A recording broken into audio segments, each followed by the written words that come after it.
ओम तत्सत् श्रीमते रामचंद्राय नमः। त्वं परमहंसा स्वादित चरणकमल चिन्मकरंदाय भक्तजनमानस निवासाय श्रीरामचंद्राय नमः। वागीसा यस्य वदने लक्ष्मीर्यस्य च वक्षसि यस्यास्ते हृदये संवित् तं नृसिंहमहं भजे। श्री सीतानाथ समारंभं श्रीरामानंदार्य मध्यमम् अस्मदाचार्य पर्यन्तं वन्दे श्री गुरु परंपराम्। ओम उग्रवीरं महाविष्णुं ज्वलन्तं सर्वतोमुखं नृसिंहं भीषणं भद्रं मृत्योर्मृत्युर्नमाम्यहम्। श्री लक्ष्मी नृसिंह भगवान की श्रीमन्नारायण नारायण नारायण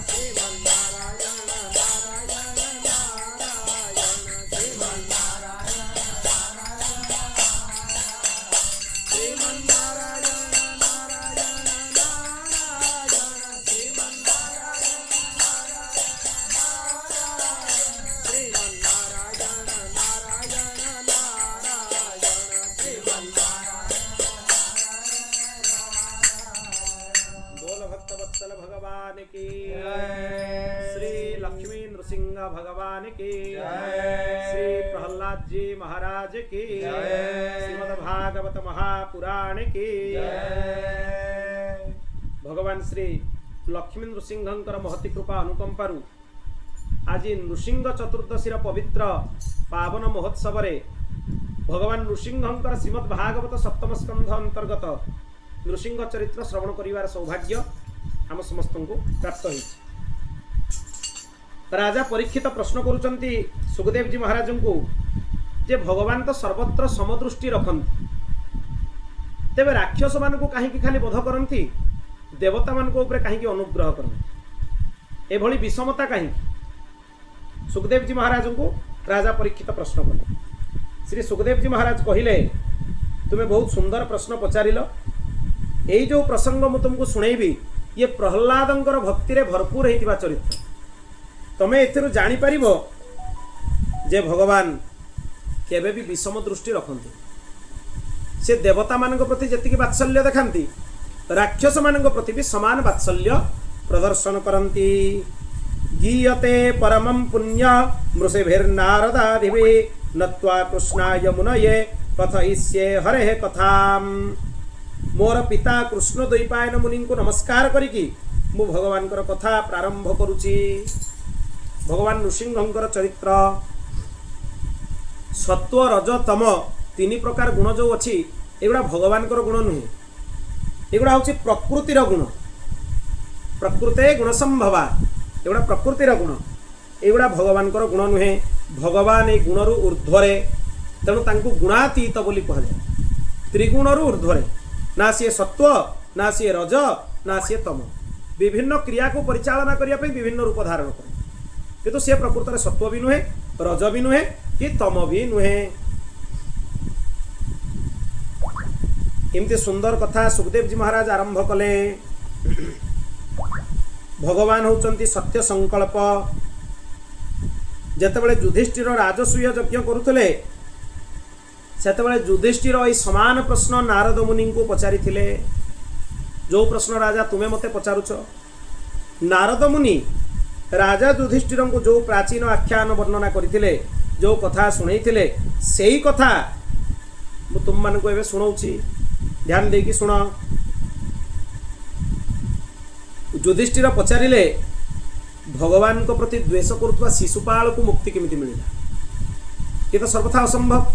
शिशुपाल को मुक्ति मिल पारिबा कथा नुहे। आम यार रहस्य जानिबा पई चेष्टा करुचु।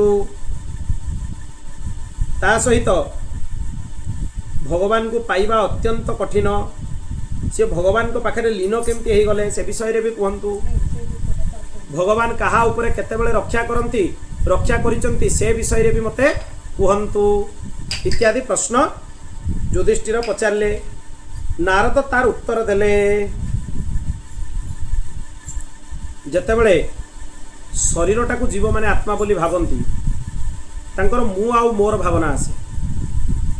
जेतेबेले से बुझीजिवे जे शरीरटा मु नुहे, शरीरटा आवरण, आत्मा याठू भिन्न, ताले मु आउ मोर भावना नष्ट हो जाए, अभिमान नष्ट हो जाए। से स्थिति रे भगवत आवेश हेले, भगवान उपासना हेले जीव परम ब्रह्म सहित ऐक्यत्व स्थापन हुए, माने एकाकार हो जाए। तुम्हें प्रकृत रे जान जे भगवान दुई जन पार्षद थिले, जय आउ विजय। ए जय विजय को अभिशाप मिलिबारु एई भगवान को पार्षद माने 3 जन्म जाए राक्षस होइकी जन्म होइतिले। गोटे जन्म रे जय विजय, गोटे जन्म रे हिरण्याक्ष और हिरण्यकशिपु, आ गोटे जन्म रे रावण और कुंभकर्ण, तृतीय जन्म रे शिशुपाल और दंतवक्र। तुम्हें शिशुपाल दंतवक्र मृत्यु विषय पचारिल ना, एमाने भगवान पार्षद। सेठू युधिष्ठिर पुणी प्रश्न कले जे एमान को अभिशाप केमिति मिलिला, कहीं अभिशाप मिलिला। थरे सनक सनंदन सनातन सनत कुमार आदि 4 भ्राता भगवान को दरबार रे भगवान को दर्शन करने जाइए। एमाने तांको भगवत दर्शन विरत करिबारु सेमान को अभिशाप प्राप्त हैला जे तुम्हें मर्त्यमंडल रे आसुरत्व को प्राप्त हबो। सेही अभिशाप क्रम रे सेमाने 3 जन्म जाई असुरत्व को प्राप्त हेले। प्रथमे दितिंकर पुत्र हिरण्याक्ष और हिरण्यकशिपु होगी जन्म हेले। बड़ पुओ हूँ हिरण्यकशिपु, सान वाला हिरण्याक्ष। हिरण्याक्ष को भगवान वराह रूप में उद्धार कले, हिरण्यकशिपु को भगवान नृसिंह रूप में उद्धार कले। से प्रहल्लाद उपरे बहुत कष्ट दौला, प्रहल्लाद को बहुत हैरान करुला तार पुत्र को, तेणु प्रहल्लाद को रक्षा करके भगवान हिरण्यकशिपु को वध कले। पुणी ये 2 जन विश्रवा और केकसी जहाँ को कह जाए केशिनी, तांकर पुत्र रूप में जन्म हेले रावण और कुंभकर्ण। भगवान राम अवतार रे एमानन को वध करथिले। हे युधिष्ठिर, तुम्हें मार्कंडेय ऋषि मुहरु रामचरित्र पूर्वर शुणी सारिछ, तेणु तार विस्तार मुझे करूनी। यही 2 जन तुम माउसी पुओ भाई शिशुपाल और दंतवक्र रूप में क्षत्रिय कूल रे जन्म हेले। द्वापर जुग क्षत्रिय कूल रे जन्म हेले। भगवान श्रीकृष्ण चक्र स्पर्श रे एमाने उद्धार हेले। ये एमानकर 3 जन्म। तापरे युधिष्ठिर पचारिले विद्वेष दैते पुत्रे कथमासीन महात्मनि ब्रूहि मे भगवान जेन प्रहलादस्याच्युतात्मता। प्रहलाद तो महात्मा थिले, हिरण्यकशिपु प्रहलाद प्रति कहीं द्वेष करुला। तापरे कौ साधन बल रे प्रहलाद भगवतमय हो गले, ये सब कथा मते विस्तार रे सुनांतु। सेठू नारद मुनि कथा आरंभ कले। वराह अवतार धारण करके भगवान हिरण्याक्ष को मारी सारा परे हिरण्यकशिपु बहुत क्रोधान्वित है जे मोर भाई को विष्णु मारिदेले। बहुत रागी जाउथुला। से दैत्य मान को कहला, विभिन्न दैत्य मान को से डाकिला, दिवमूर्धा त्रक्ष संबर शतबाहु हयग्रीव नमुची पाक इल्वल विप्रचित्ति पुलमा शकुन समस्त को डाकिकी कहला, मु जहा कहूँ मो कथा भल कि शुण। तुम्हें जानिच जे विष्णु द्वारा मोर भाई हिरण्याक्षर वध होइछि। देवता माने जाइकी तांको प्रार्थना करिबारु से परि काम करिसथि। तेणु मोर जो त्रिशूल अच्छी यही त्रिशूल रे तार गला मु काटिदेवी, तार रक्त रे मोर रुधिर प्रेमी भाईर तर्पण करी, तापर जाकि मो हृदय पीड़ा शांत हब। हिरण्यकशिपु कहूछि। तेणु तुमे माने पृथ्वी को जाओ, सेठी जो माने तपस्या यज्ञ स्वाध्याय व्रत दान सब शुभकर्म करुचंती तांको मारी दियो। विष्णुंकर मूल है कौन? द्विजाति मानकर धर्म कर्म यज्ञ धर्म एगुड़ा तांकर मूल। तेणु तुम्हें जाइकी ब्राह्मण गोमाता वेद वर्णाश्रम धर्म कर्म सबको ध्वंस कर दियो, नष्ट कर दियो। राक्षस मान को आज्ञा देला हिरण्यकशिपु। सी तार आज्ञा को शिरोधार्य करिकी गले। बहुत चारिआडे निआं लगई देले, बहुत हैरान कले, कौन सी वैदिक कर्म करने देलेनी। तापरे हिरण्यकशिपु ता मां को बुझाउथुला दे हिरण्याक्षर मृत्यु पाई माँ तुम्हें शोक करनी। युद्ध क्षेत्र में युद्ध करिकी प्राण त्याग करिछि सी वीर अटे। वीरर मृत्यु को प्रशंसा करा जाए, वीरर मृत्यु को निंदा करा जाएनी। तेणु हे माँ तुम्हें हिरण्याक्षर मृत्यु पाई शोक करनी। तेणु दैववशत जीव मानकर मिलन होता है, विच्छेद होता है। ये सब कर्मर प्रभाव। वास्तव में हिरण्यकशिपु बुझाऊँच वास्तव में आत्मा हूँ नित्य, अविनाशी, शुद्ध, सर्वगत, सर्वज्ञ, देह इंद्रिय पृथक आत्मज्ञान तत्व बुझाऊँच हिरण्यकशिपु। सी अविद्या सूक्ष्म शरीर को ग्रहण करे। तेणु हे माँ, तेणु आत्मा चारिआडे निर्विकार होइथिले भी घूरी बुलिबा पड़ी जना पड़े। स्थूल सूक्ष्म शरीर सहित कौन संबंध नथिले भी आमको लगे जे आत्मार स्थूल शरीर सहित भी संबंध अच्छी, सूक्ष्म शरीर सहित भी संबंध अच्छी। प्रकृत में कौन शरीर सहित संबंध न थाए। ए अज्ञानता पाई कर्मबंधन रु ताकू संसार चक्र रे घुरीबा पाई हुए, केवल अज्ञानता पाई। ए अज्ञान ही होची जन्म, मृत्यु, शोक, अविवेक, चिंता आदिर कारण। मु तुमको गोटे प्राचीन आख्यान शुणाऊँगी, जमराजंकर कथोपकथन ध्यान देकी शुण। हिरण्यकशिपु प्रवचन करुछि तार माता। उसीन देश रे जने राजा थिले, तांको ना थिला सुजज्ञ। युद्धे शत्रु माने तांको मारिदेले। तांकर भाई बंधु तांको मृतदेहटा को घेरिकी बसिले। राजांकर कवच छिन्न भिन्न हो जाई थाए, अलंकार चारिआडे पड़ी थाए, रक्त जुड़ुबुड़ु होइकी से मृत्युर शज्यारे पड़ी थांती। तांकर बाहु भी कटि जाई थाए। तांको राणी मानकर एमती अवस्था देखिकी, शोकाकुल अवस्था देखिकी समस्ते आश्चर्य होउथांती। एमाने बहुत कांदु थांती, राणी माने छाती पिटी पिटी की कांदु थांती, कारण तांको आगरे राजांकर मृत्यु हो गला। बहुत कष्ट तांको होउथाय। तांकर लाल अश्रुधारा एते बहिला, मृत पतिंकर पाद सहित धोई गला। एते कांदिले से बहुत विलाप करुथांती। हाय विधाता, विधाता बहुत निष्ठुर। आम आगु आम स्वामी को आम आखि आगे छड़े नेला, आम दुख बढ़ीगला। हाय हाय करके एमती बहुत कांदु थांती से माने। मृत शरीर को धरिकी विलाप करुथांती। सूर्यास्त हो गला। जमराज बालक बेश आसिकी पहुँचिले से मृत शरीर पाखे।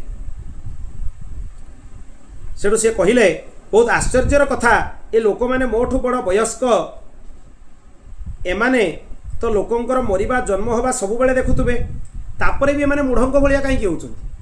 आम आखि आगे में केते लोकंकर जन्म देखीछु, केते लोकंकर मृत्यु देखीछु। तेणु जन्म मृत्यु रे शोक हर्ष ये सब आकुलित हवा उचित नुहे। एमान को भी दिने ना दिने मृत्यु शज्या शोइबा को पड़िबो। कहीं केते विलाप करुचंती। मु तो एमान को लक्ष्य गुण भल। जमराज बालक रूप में कहउछंती, मु परम धन्य, मो बापा माँ मते छाड़ी देइचंती। देहरे बल भी मोर नाही, तथापि मोर चिंता नाही। हिंस्र जंतु माने मोर क्षति करि पारु नाहंती। जे मते गर्भरे रक्षा करथिले भगवान हरि, सेही हरि वर्तमान भी मते रक्षा करुचंती। एई अविनाशी ईश्वर जगत को पालंती, गढ़ंती, नष्ट कर दियंती, सबु तांकर खेल। भाग्य जदि अनुकूल थिबो, रास्तारे खसी पड़ुथुबा वस्तु मध्य पड़िकी रहिजिव। भाग्य प्रतिकूल हो गले गंता घरे साइती थिबा वस्तु भी हजिजिव। आपण को भाग्य बोलते रास्तार हजे आसले भी जिनस हजिबनी, मिलजिव। आ जदि भाग्य खराब थी घरे थिबा जिनस भी क्या अंतर ध्यान हो आप जानीपर। ये भाग्यर खेल। हे राणी माने, पूर्व जन्म वासना अनुसार मृत्यु हुए। ये शरीरटा एमिति नष्ट हो जाए। काठरे थिबा अग्नि जेमिति काठरू भिन्न, शरीर रे थिबा आत्मा मध्य शरीर ठारू भिन्न। तुम्हें कहीं शोक करुच। ए सुजज्ञर शरीरटा तुम आगे पड़ी, तार आत्मा एठी नहीं। तुम्हें कहाँ शोक करुच। तार प्राण मध्य एवं शरीर रे नहीं। जे पर्यंत पंच प्राण, पंच कर्मेन्द्रिय, पंच ज्ञानेन्द्रिय, बुद्धि, मन ए 17टी तत्व द्वारा ए शरीर युक्त होइकी रहे, सेते पर्यंत ए शरीर रे मोह और क्लेश लागिकी रुहे। ए तत्व माने जेतले पृथक हो जाती, आउ शरीर रे मोह क्लेश रुहेनी। एमिति अनेक प्रकार बुझेइले। एमिति ज्ञान कथा शुणिकी समस्ते विस्मित हो गले। समस्ते बुझीगले जे संसारटा होची अनित्य। तेणु तुम्हें भी बुझी जाओ कहाँ शोक करनी संसारटा हूँ अनित्य। हिरण्यकशिपु केते सुंदर प्रवचन देला, पूरा आत्मतत्वर प्रवचन ता मां को शुणेला, उत्तम प्रवचन देला। तापर हिरण्यकशिपु भाविला मु अजेय अजर अमर बर जदि मु पाई जाती ताले मो आगे कहीं मुंड टेकी पारे ना। तेणु मंदराचल गोटे उपत्यका को जाइए तपस्या आरंभ करदेला। सेठी से हाथ टेकिकी आकाश को चाहिए आंगुठी चिपिकी ठिया हो गला। तार मथार केशरे सूर्य किरण पड़ुए। सी अनेक दिन पर्यंत तपस्या कला। तार तपस्यार अग्नि धुआं सहित से निर्गत है। बहुत कठोर तपस्या करुए। देवता माने ब्रह्मा को जाइए प्रार्थना कले, हे ब्रह्मा हिरण्यकशिपु तपस्यार तेजरे आमे जली जाउचे, आमे और रही पारुने, तेणु आमर नाश हो। आपण किछि उपाय करंतु, आम मान को रक्षा करंतु। नारद कहिले ब्रह्मा को जिते एमती माने निवेदन कले से हिरण्यकशिपुर आश्रम को जाइए पहुँचले। सेठी को गले जाइए देखिले तार देहटा उइउंका घास बाउंसरे आच्छादित हो जाए। जेतिकी उई जंदा और कीट माने तार चर्म मांस मेद रक्त सब खाई जाइए। आ देहरे किछि नथिला। घोर तपस्या से निमग्न होइकि थाए।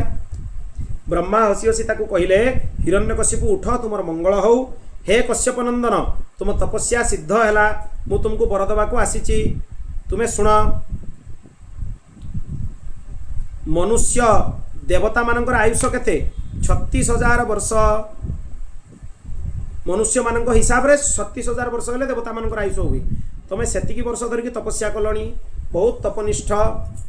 तेणु मोर दर्शन तुम्हें पाइल कहीकि कमंडल दिव्य जल ता उपरे छिंची देले ब्रह्मा। तापर से नवजुवक होइकी उठिला। से ब्रह्मा को स्तुति कला, प्रार्थना कला। तापरे कहिला जे मते एमिति वर दियंतु। मते प्रथम कहला अमर वर दियंतु। ब्रह्मा कहले अमर वर दिया जाई परिबो नाही। तापर से एमिति वर मागिला जे कि से भाबिला ये अमर वर सहित समान।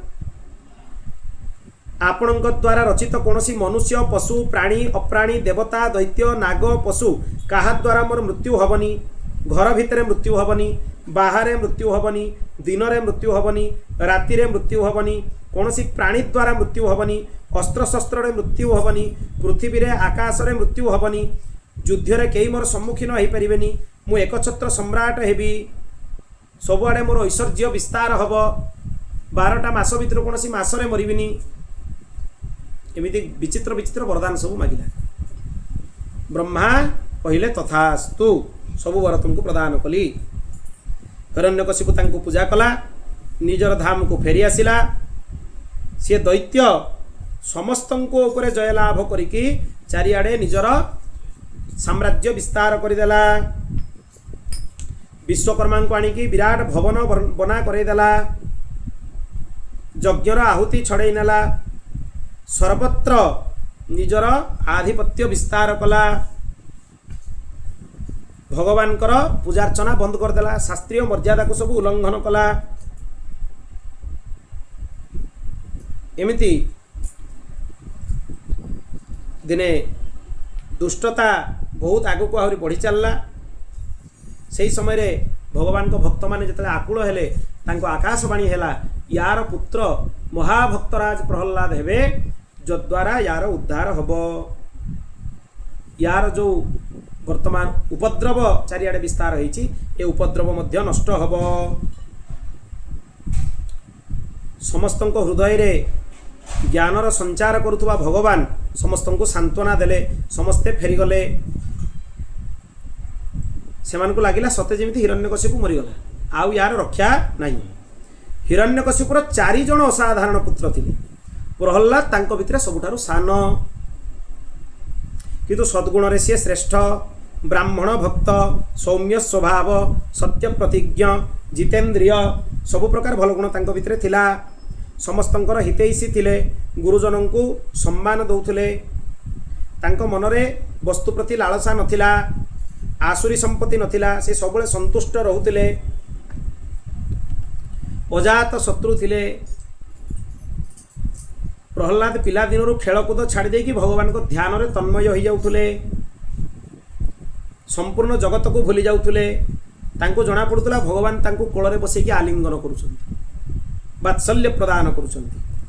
ତେଣୁ ସେ ଶୁଆ ବସା ଖିଆ ପିଆ ଚାଲବୁଲ କଥାଭାଷା ଯାହା କରୁଥାନ୍ତି ସବୁବେଳେ ତାଙ୍କର ଭଗବାନଙ୍କ ପ୍ରତି ଧ୍ୟାନ ଥାଏ। ତାଙ୍କର କୌଣସି ଆଡ଼େ ଧ୍ୟାନ ଯାଉନଥିଲା, ଖାଲି ଭଗବାନ ହିଁ ତାଙ୍କର ମନେ ପଡ଼ୁଥିଲେ। ବେଳେବେଳେ ତାଙ୍କ ମନରେ ଭଗବାନ ମୋତେ ଛାଡ଼ିକି ଚାଲିଗଲେ ବୋଲି ଭାବନା ଆସୁଥିଲା। ସେ ବିରହରେ ନିମଗ୍ନ ହୋଇକି କାନ୍ଦି ଉଠୁଥିଲେ, ବିକଳ ହେଇଯାଉଥିଲେ ଯେ ଭଗବାନ ମୋତେ ଛାଡ଼ି ଦେଇକି ପଳେଇଲେ। ଆଉ ବେଳେବେଳେ ଭଗବାନଙ୍କୁ ତାଙ୍କୁ ଲାଗୁଥିଲା ମୋ ପାଖରେ ଭଗବାନ ଅଛନ୍ତି। ଆନନ୍ଦରେ ହସି ବି ଉଠୁଥିଲେ, ଗୀତ ଗାଇ ଉଠୁଥିଲେ, ଚିତ୍କାର କରୁଥିଲେ, କେତେବେଳେ ଲଜ୍ଜା ତ୍ୟାଗ କରିକି ପ୍ରେମୋନ୍ମତ୍ତ ହୋଇକି ନାଚି ପକାଉଥିଲେ, ଭଗବାନଙ୍କ ଲୀଳାରେ ତଲ୍ଲୀନ ହୋଇଯାଉଥିଲେ, ଭଗବାନଙ୍କ ସଂସ୍ପର୍ଶକୁ ଅନୁଭବ କରୁଥିଲେ। ତାଙ୍କ ଲୋମ ଟାଙ୍କୁରି ଉଠୁଥିଲା, ତାଙ୍କର ନେତ୍ର ଆନନ୍ଦାଶ୍ରୁରେ ଭରପୁର ହେଇଯାଉଥିଲା। ସେ ବାରମ୍ବାର ଭଗବାନଙ୍କର ଚିନ୍ତନ କରୁଥିଲେ। ଦୈତ୍ୟମାନେ ଶୁକ୍ରାଚାର୍ଯ୍ୟଙ୍କୁ ନିଜର ପୁରୋହିତ ବୋଲି ବର୍ଣ୍ଣନ କରିଥିଲେ। ତାଙ୍କର ଷଣ୍ଢ ଆଉ ଅମର୍କ ନାମକ 2 ଜଣ ପୁତ୍ର ଥିଲେ। ସିଏ ପ୍ରହଲ୍ଲାଦ ଆଉ ଦୈତ୍ୟ ବାଳକମାନଙ୍କୁ ରାଜନୀତି ଅର୍ଥନୀତି ଆଦି ବିଷୟ ସବୁ ପଢ଼ାଉଥିଲେ ରାଜଭବନରେ ରହି। ଷଣ୍ଢ ଆଉ ଅମର୍କ। ପ୍ରହଲ୍ଲାଦ ଗୁରୁ ପଢ଼େଇଥିବା ପାଠ ତାଙ୍କୁ ଅବିକଳ ଶୁଣେଇ ଦେଉଥିଲେ, ମାତ୍ର ସେସବୁ ପାଠରେ ତାଙ୍କ ମନ ଲାଗୁନଥିଲା। ସେ ପ୍ରହଲ୍ଲାଦଙ୍କୁ ଦିନେ ହେ ଯୁଧିଷ୍ଠିର, ନାରଦ ଶୁଣାଉଛନ୍ତି ପ୍ରହଲ୍ଲାଦଙ୍କୁ ଦିନେ ହିରଣ୍ୟକଶିପୁ ଆଣିକି କୋଳରେ ବସେଇକି କ'ଣ ବିଦ୍ୟା ଶିକ୍ଷା କରିଛନ୍ତି ସେ ବିଷୟରେ ପ୍ରଶ୍ନ କଲା। କ'ଣ ଶିଖିଛୁ ମୋତେ କହିଲୁ, କ'ଣ ଜାଣିଛୁ ମୋତେ କହ, ଏମିତି ବିଭିନ୍ନ ପ୍ରକାର ପ୍ରଶ୍ନ କଲା। ତେଣୁ ପ୍ରହଲ୍ଲାଦ କହିଲେ ମୁଁ ଦେଖୁଛି ପ୍ରାଣୀମାନେ ମୁଁ ଆଉ ମୋର ଦୁରାଗ୍ରହରେ ପଡ଼ିକି ସବୁବେଳେ ଉଦ୍ବେଗରେ ରହୁଛନ୍ତି। ଯଦି ଶ୍ରୀହରିଙ୍କର ଶରଣ ସେମାନେ ଗ୍ରହଣ କରନ୍ତି ତାହେଲେ ତାଙ୍କର ଅଧପତନ ଆଉ ହେବ ନାହିଁ, ନହେଲେ ଅଧପତନ ହେବ। ଏମିତି ହିରଣ୍ୟକଶିପୁ ଶୁଣିକି ଠୋ ଠୋ ହୋଇକି ହସିଲା। ଅନ୍ୟମାନଙ୍କ ପ୍ରରୋଚନାରେ ୟାର ବୁଦ୍ଧି ଖରାପ ହେଇଯାଉଛି ବୋଲି କହିଲା। ମୋତେ ଲାଗୁଛି ଗୁରୁଙ୍କ ଘରେ ପକ୍ଷପାତୀ ବ୍ରାହ୍ମଣମାନେ ଛଦ୍ମବେଶରେ ଅଛନ୍ତି, ତାଙ୍କ ଉପରେ ଦୃଷ୍ଟି ରଖିବାକୁ ହେବ। ତୁମର ଏମିତି ବିପରୀତ ବୁଦ୍ଧି କାହିଁକି ହେଲା ମୋତେ କହିଲ? ପ୍ରହଲ୍ଲାଦ କହିଲେ ଯେଉଁମାନଙ୍କର ବୁଦ୍ଧି ମୋହଗ୍ରସ୍ତ ହୋଇଯାଇଥାଏ ସେମାନେ ମୋର ପରର ଏହିସବୁ ମିଥ୍ୟା ଧାରଣା ତାଙ୍କ ମନରେ ସୃଷ୍ଟି କରନ୍ତି। ଏଇଟା ମୋର, ଏଇଟା ତାର, ଏହିସବୁ ଭାବନା ସୃଷ୍ଟି। ଜ୍ଞାନୀମାନେ କୁହନ୍ତି ମୁଁ ଆଉ ମୋର, ତୁ ତୋର, ଏହିସବୁ ଭାବନା ହେଉଛି ବିନାଶର ପ୍ରତୀକ। ତେଣୁ ୟାକୁ ତ୍ୟାଗ କରିବା ଉଚିତ। ଆଉ ସ୍ୱଭାବତଃ ଭଗବାନ ବିଷ୍ଣୁଙ୍କ ପ୍ରତି ନିଜ ଚିତ୍ତକୁ ଆକର୍ଷିତ କରିକି ତାଙ୍କ ଚିତ୍ତ ଆଡ଼କୁ, ଭଗବାନଙ୍କ ଆଡ଼କୁ ନିଜ ଚିତ୍ତକୁ ନିବେଶ କରିବା ଉଚିତ। ନାରଦ କହିଲେ, ପ୍ରହଲ୍ଲାଦ ଏତିକି କଥା କହିକି ଚୁପ୍ ହେଇକି ବସିଗଲେ। ପ୍ରହଲ୍ଲାଦଙ୍କ କଥା ଶୁଣିକି ସମସ୍ତେ ବ୍ୟସ୍ତ ହେଇଗଲେ।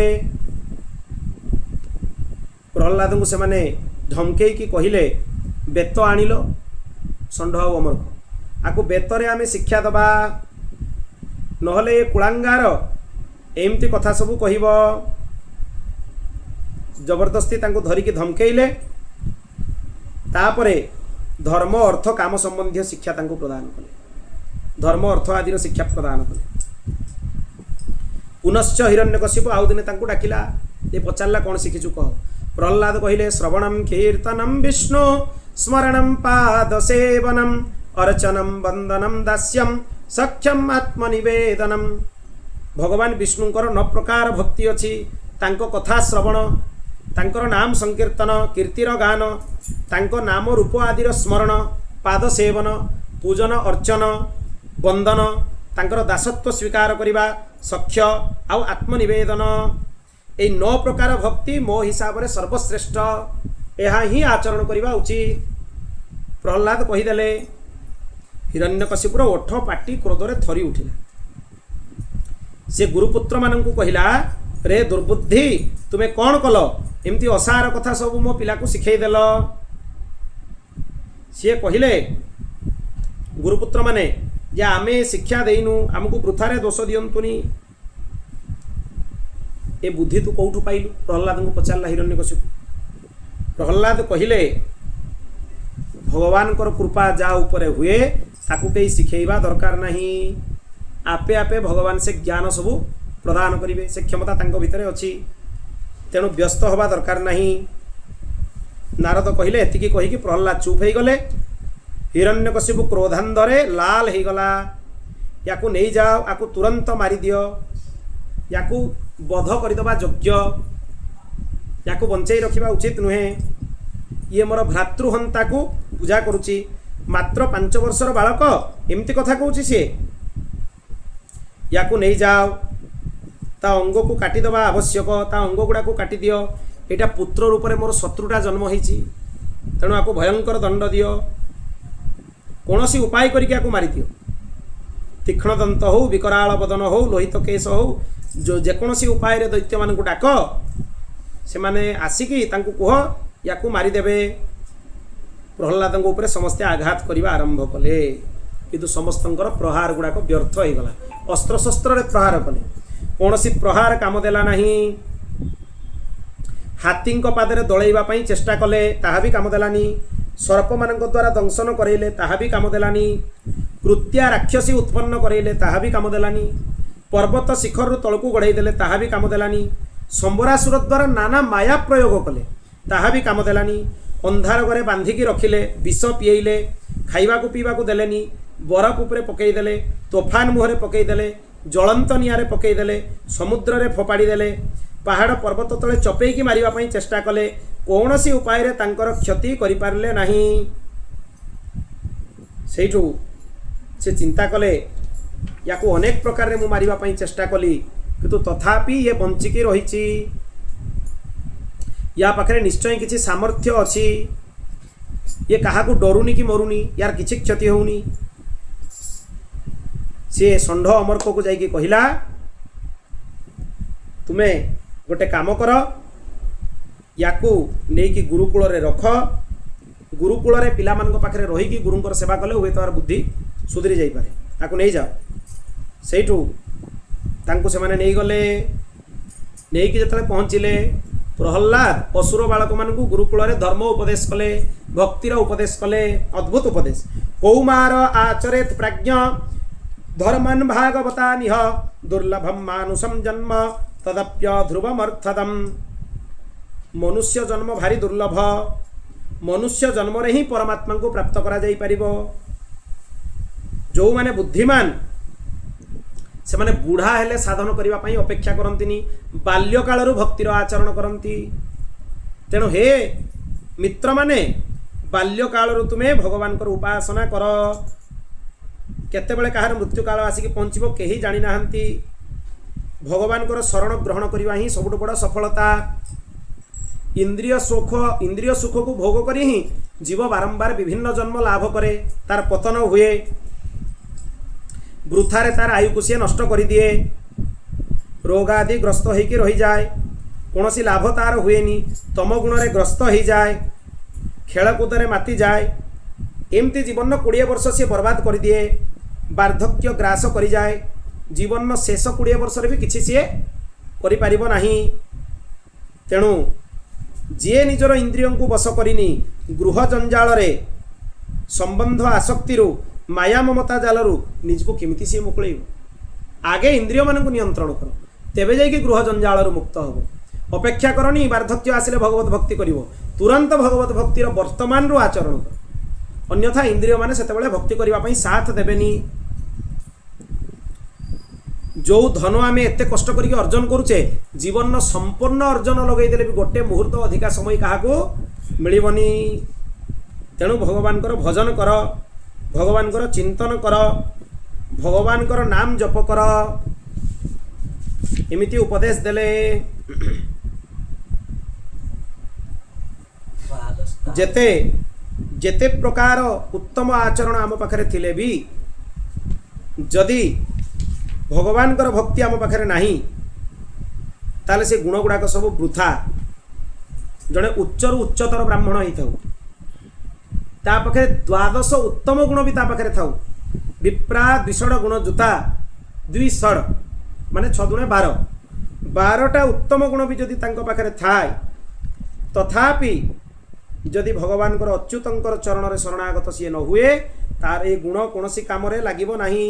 ए ज्ञान तार वृथा।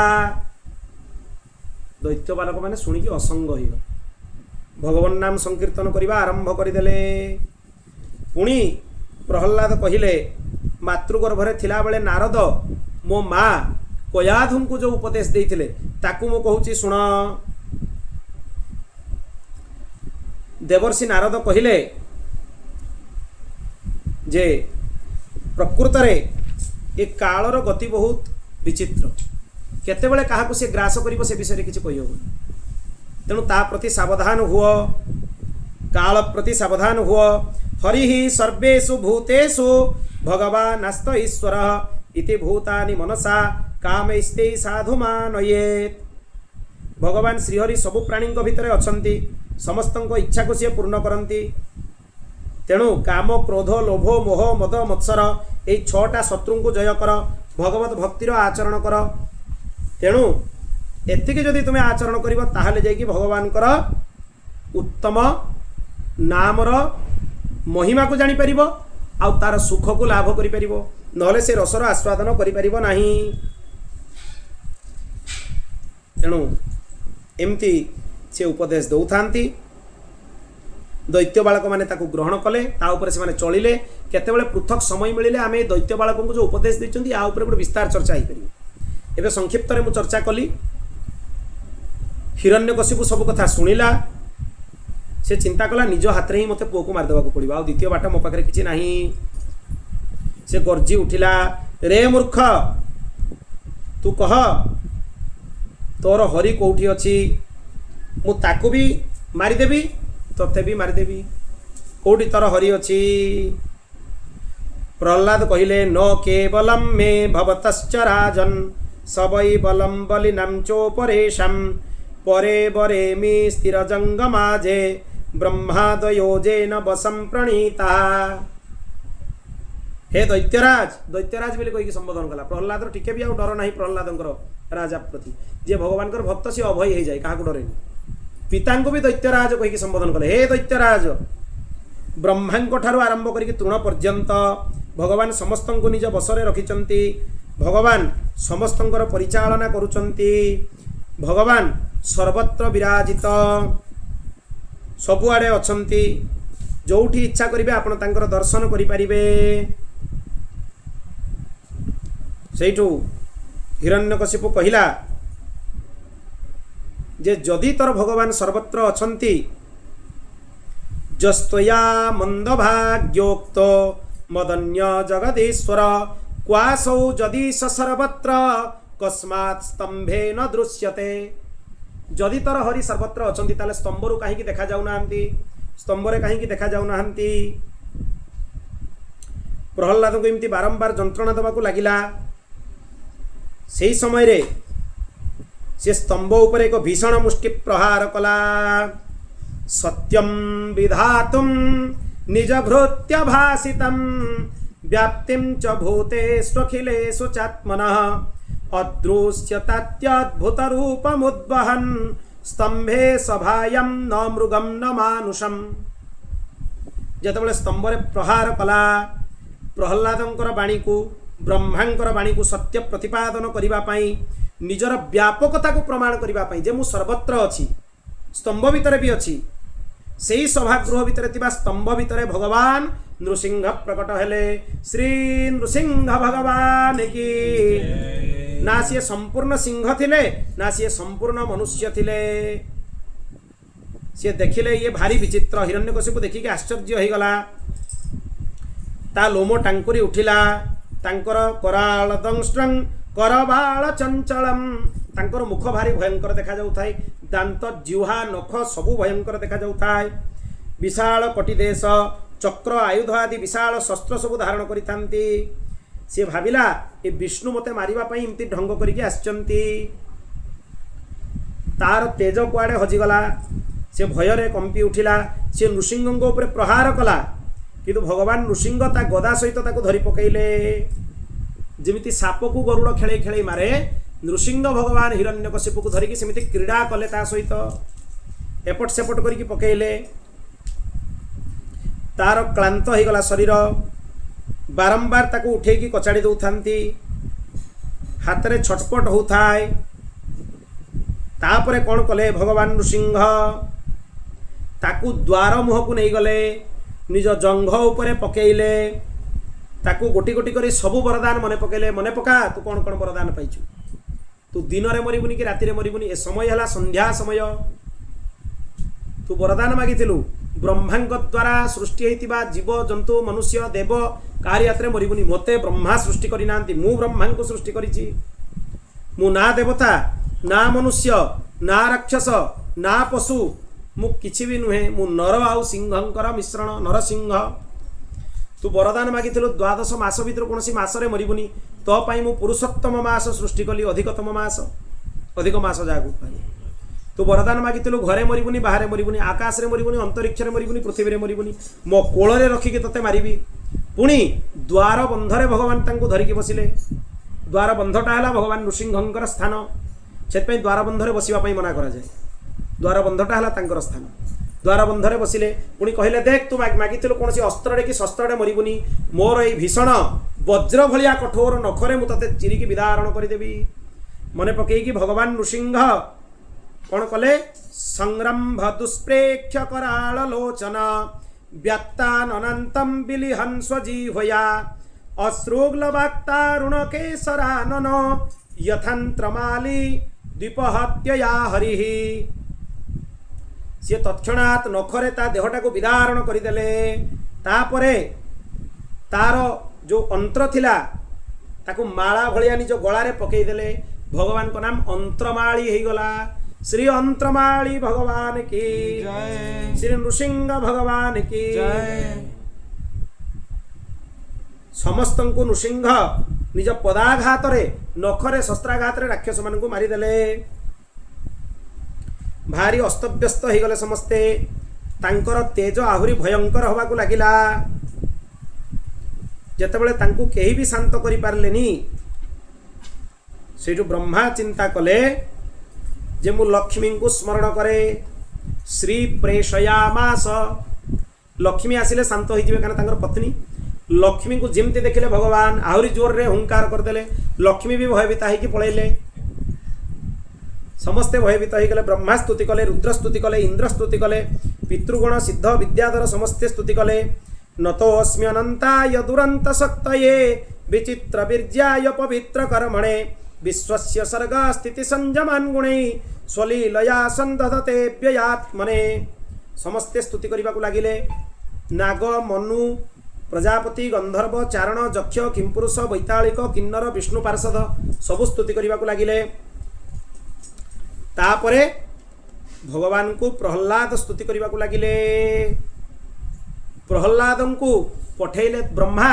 तुमे भगवान को पाखक जाओ जेमती प्रहलाद को भगवान नृसिंह देखीदेले तांको मन रे वात्सल्य आसिला क्रोध ठंडा पड़ी गला पूरा शांत हो प्रहलाद को आनिक निज कोଳରେ बसैले बसैकी निज जिह्वा द्वारा तांको देह पड़िथिबा समस्त रक्त चिटा को चाटिकी परिष्कार करदेले वात्सल्य रे गोटे बाछुरी को गाई जेमिति चाटिकी वात्सल्य प्रदान करे प्रहलाद को निज जिह्वारे चाटिकी भगवान नृसिंह वात्सल्य प्रदान कले एते वात्सल्य सबुठु उग्र कहती नृसिंह सबुठु वात्सल्यमय रूप हेले नृसिंह कौन अवतार रे भगवान जिह्वा प्रयोग करके क्या चाटिकी वात्सल्य भक्त को देना नृसिंह भगवान जी वात्सल्य प्रहलाद को देते कौन अवतार रे कहीं देना तेणु सबुठु वात्सल्य मूर्ति हेले भगवान नृसिंह प्रहलाद स्तुति कले ब्रह्मादय सुरगणा मुनयोथ सिद्धा सत्वैकतानमतयो वचसां प्रवाहे नाराधितुं पुरुगणैरधुनापि पिप्रो किं त्वष्टुमर्हति समे हरिरुग्रजाते मन्ये धनाभिजन रूप तपश्रुतौ ज स्तेज प्रभाव बल पौरुष बुद्धिजोगाः नाराधनाय हि भवन्ति परस्य पुंसो भक्त्या तु सोऽस भगवन् गजजूथपाय विप्राद्विषड् गुणजुताधरबिन्दनाभ पादारविन्द विमुखा स्वपचं वरिष्ठं मन्ये तदर्पितमनो वचने हितार्थ प्राणं पुनाति सकुलं न तु भूरिमान नैवात्मन प्रभुरयं निजलाभपूर्ण मानं जनाद विदुष करुण वृणीते जज्जनो भगवते विदधीतमानं तच्चत्मने प्रतिमुखस्य यथा मुखश्री तस्मादहं विगत विक्लव ईश्वरस्य सर्वात्मना महि गृणामि यथा मनीषं नीचो जया गुण विसर्ग मनु प्रविष्टः पूयेत जेन हि पुमान् अनुवर्णितेन सर्वे ह्यमि विधिकरास्तव सत्त्वधाम्नो ब्रह्मादयो वयमिवेश न चोद्विजन्ति क्षेमाय भूतय उतात्मसुखाय चास्य विक्रीडितं भगवता रुचिरावतारे तज्जच्छमन्युमसुरश्च हतस्त्वयाद्य मोदेत साधुरपि वृश्चिकसर्पहत्या लोकश्च निवृत्तिमिता प्रतीयन्ति सर्वे रूपं नृसिंह विभवाय जनाः स्मरन्ति नाहं बिभेम्य जिततेति भयानकास्य जिह्वार्क नेत्र भ्रुकुटी रभसोग्रदंष्ट्रात् अन्त्रस्रज क्षत जकेशर शङ्कुकर्णा निर्ह्राद भीत दिगिभाद रभिनखाग्रात् त्रस्तोऽस्म्यहं कृपण वत्सल दुस्सोग्र संसार चक्र कदनाग्रसतं प्रणीतः बद्ध स्वकर्मभिरुसत्तमतेङ्घ्रिमूलं प्रीतोपवर्ग शरणं त्वयसेकदानु जस्मात् प्रिया प्रिय वियोग सयोग जन्म शोकाग्निना सकल जोनिषु दह्यमानः दुःखौषधं तदपि दुःख मतद्धियाहं भूमन् भ्रमामि वद मे तव दास्य जोगं सोऽहं प्रियस्य सुहृदा परदेवताया लीला कथास्तव नृसिंह विरिञ्च गीतः अञ्चस्ति तर्म्य निगृणन् गुणविप्रमुक्तो दुर्गाणिते जुगालयहं ससङ्गः बालस्य नेह शरणं पितरौ नृसिंह नार्तस्य चागदमुदन्नतिमज्जतोम्नौ तप्तस्य तत्प्रतिविधिर्जह्याञ्जजे श्रेष्ठ स्थावद्विभो तनुभृतं तदुपेक्षितानं जस्मिन् जतो जर्हि जेन च जस्य जस्मात् जस्मै यथा जदु तजस्त्व परं परो वा भाव करोति विकरोति पृथक् स्वभावः संचोदितस्तदखिलं भवतः स्वरूपं माया मन सृजति कर्ममयं बलीयः कालेन चोदित गुणानुमतेन पुंसा छन्दोमयं जदजया अर्पितषोडसारं संसार चक्रमजकोरितरे तत्त्वदन्य सत्त्वं हि नित्य विजितात्मगुण स्वधम्ना कालोपवशीकृत विसृज्य विसर्गशक्ति चक्रे विसृष्टमजये स्वरषोडसारे निष्पीड्यमानमुपकर्ष विभो प्रपन्नं दृष्ट्वा मया दिवि विभोऽखिलधिष्ण्यपाना मायुश्रियो विभव इच्छति जञ्जनोऽयं जेस्मत्पितु कुपितः स विजृम्भितं भ्रू विस्फुर्जितेन लुलिता सतुते निरस्त तस्मादमुस्तनुभृता महमाशिषोज्ञा आयुश्रियं विभव मैन्द्रियमाविरिञ्चात् नेच्छामि ते विलुलिता नुरुविक्रमेण कालत्मनोपनयमं निजभृत्य पार्श्वं पुत्र शिशा श्रुतिसुखा मृगतृष्णिरूपा क्वेदं कलेबर मशेष रुजाम्बिरोह निर्विद्यते न तु जनो जदपीति विद्वन् कामानलं मधुलवै समयं दुरापै श्री नृसिंहार्पणमस्तु। भगवान नृसिंह को एमती अनेक प्रकार स्तुति कले। भगवान नृसिंह को कहले आपण ब्रह्मा को हरं को जो सौभाग्य देना मते देइछन्ति निज कोଳରେ केबे बसैछन्ति मते निज कोଳରେ बसैछन्ति वात्सल्य देइछन्ति एते अभय वरद हस्त मो उपरे रखिछन्ति तेणु मते कृपा करंतु मते एमिति वरदान दियंतु आपनको मागिबा पई जेमति मनरे केबे अभिलाष न हो मो पिता को उद्धार कर दियंतु। भगवान नृसिंह कहले जे मोर भक्त होइताय तार त्रिसप्त माने तार 21 पीढ़ींकर उद्धार हो जाए तेणु तू चिंता करवा दरकार नहीं सेमानकर उद्धार निश्चय हब एमिति प्रहल्लाद ऊपर कृपा कले। प्रहल्लाद को दैत्यराज पदरे अभिषिक्त करदेले भगवान जा आज पाखर तुम्हें हेल दैत्यराज किंतु प्रहल्लादंकर शासन काल रे समस्ते भगवत भक्त थिले भगवत भक्तिर विस्तार हैला प्रचार हैला तेणु सबुबले भगवान नृसिंहंकर स्मरण करवा उचित भगवान नृसिंहंकर चिंतन करवा उचित भगवान नृसिंहंकर कथा को श्रवण करवा उचित। भगवान नृसिंह गोटे सुंदर कथा प्रहलाद को कही ज एतत् कीर्तयेन् मह्यं त्वया गीतमिदं नरः त्वां च मां च स्मरन् काले कर्मबन्धात् प्रमुच्यते। तुमे मते जो स्तुति कल जे या कीर्तन करिव ता सहित तुमको आ मते स्मरण करिव प्रहलाद सहित भगवान नृसिंह को स्मरण करिव सी जथा समय रे संसार बंधन रु मुक्त हो जीव, कर्म बंधन रु मुक्त हो जीव, ता उपरे कोनोसी प्रभाव पड़िबो नाही। तेणु भगवान नृसिंह को प्रहलाद को सब बेले स्मरण करने उचित। चैतन्य महाप्रभु तांको जीवन सारा सबुदिन श्रीमद् भागवत रे जो प्रहलाद चरित्र सप्तम स्कंधर नित्य पाठ करुले, प्रत्येक दिन पाठ करुले। तेणु यही सप्तम स्कंध अंतर्गत संक्षिप्त प्रहलाद चरित्र को आम श्रवण करूँ। प्रहलाद भगवान नृसिंह कृपा कले, आपण मान भी कृपा करंतु। स्वस्त्यस्तु विश्वस्य खलः प्रसीदतां, ध्यायन्तु भूतानि शिवो मिथो धिया, मनश्च भद्रं भजता दधोक्षजे, आवेश्यतं नो मतिरप्य हेतुकी। हरि शरणं हरि शरणं हरि शरणं हरि शरणं हरि शरणं हरि शरणं हरि शरणं हरि शरणं हरि शरणं हरि शरणं हरि शरणं हरि शरणं